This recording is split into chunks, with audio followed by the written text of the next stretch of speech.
maybe there's a grudge. And when somebody else holds a grudge against you, they're actually holding on to a piece of your energy. And sometimes like maybe that was a moment for both of us to see each other and be like, it's been however many years, 3 years, however long it's been since I graduated. And like, we can move on from this now. I can have that piece of my energy back, hopefully. But I needed to let go. So, yeah. Maybe of the guilt. Yeah, there was like definitely when you see her, like you're like, oh, all I see is guilt. Yeah. Pretty I much. don't see you. I see my guilt. Yeah. Pretty much. That's actually, I really like that you said that, because I think that's very poignant. Like, yeah, I think I held on to that because part of me thinks, oh, she must hate me for that. And it did kind of ruin our friendship a little bit. Like, we really didn't talk after that all went down. So I just had that feeling like, yeah, maybe she's holding a grudge against me. Maybe like, and I feel guilty about that because I never want to cause anybody any harm or unpleasantness in their life. And in that time, I was really just trying to stand up for myself.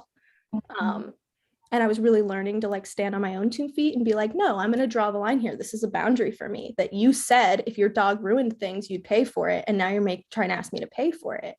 And I don't have that money.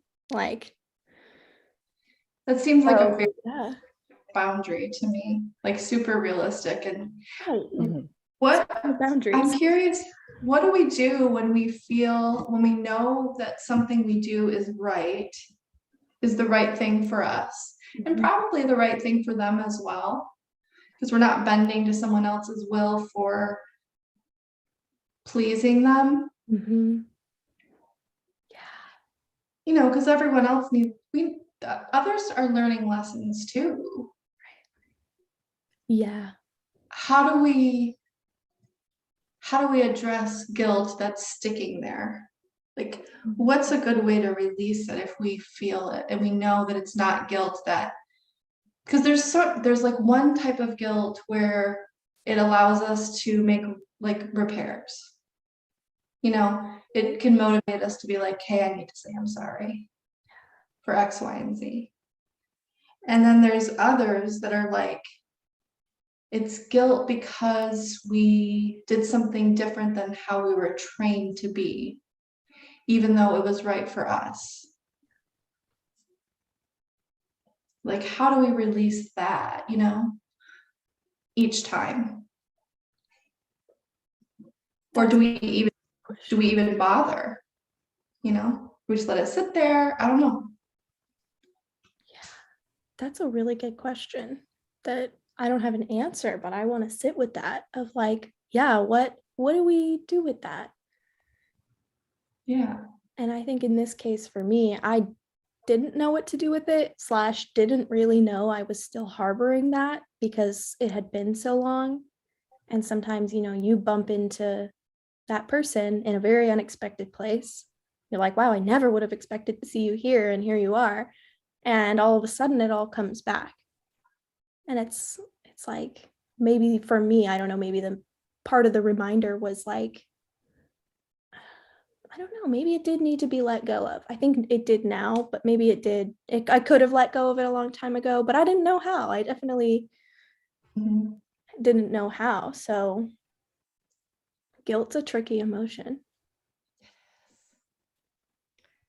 But it is an emotion. And if you like zoom out to emotions, like their messages is how I think about it. Like, if the emotion is present, then it's like a little reminder on your computer that hasn't been processed.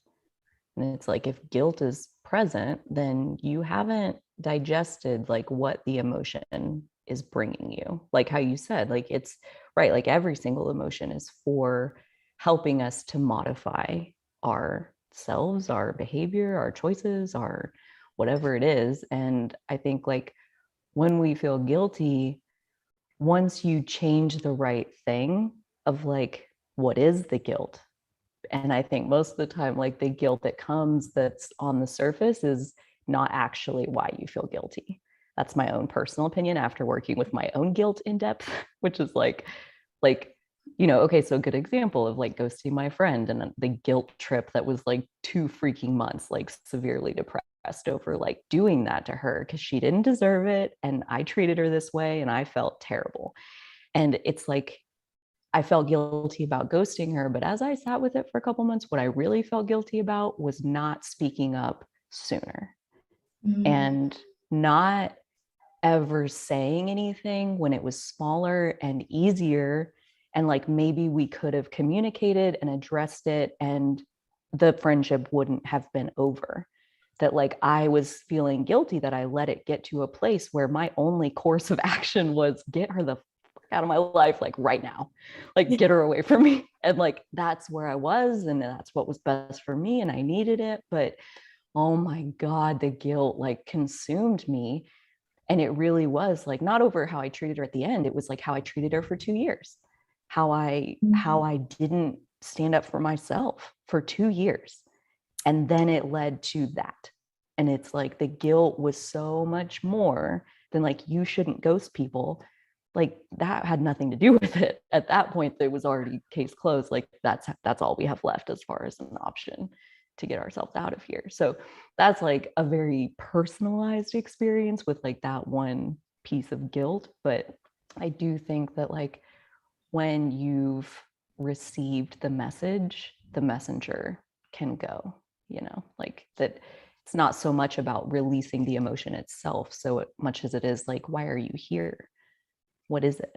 Like, what is it really that you have to tell to me? And when you've heard it, it'll leave you alone. And as long as you're scared to look at it, then it's like, yeah, I mean, it's just a little box on your computer screen that like you never click on. And it's like, fine, that's fine. You don't have to click on it, but it's going to hang out as long as you don't click on it. So I don't know. That's my 25 cents worth. Wow. That's some really good insight. The whole time you were talking, I was like, yes. Like I know exactly what you are talking about. And it brings me back to this roommate situation where I am so passive.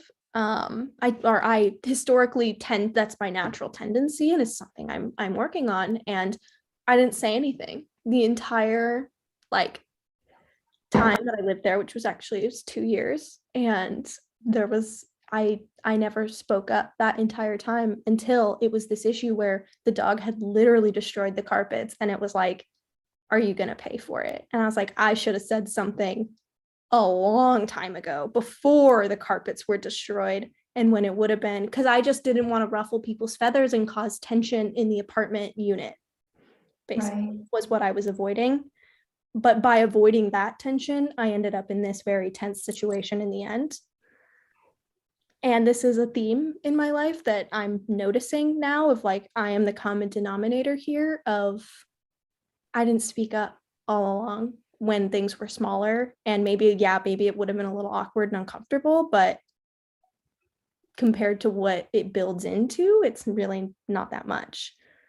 So that feels like a big takeaway from that experience anyway. Should have spoke up.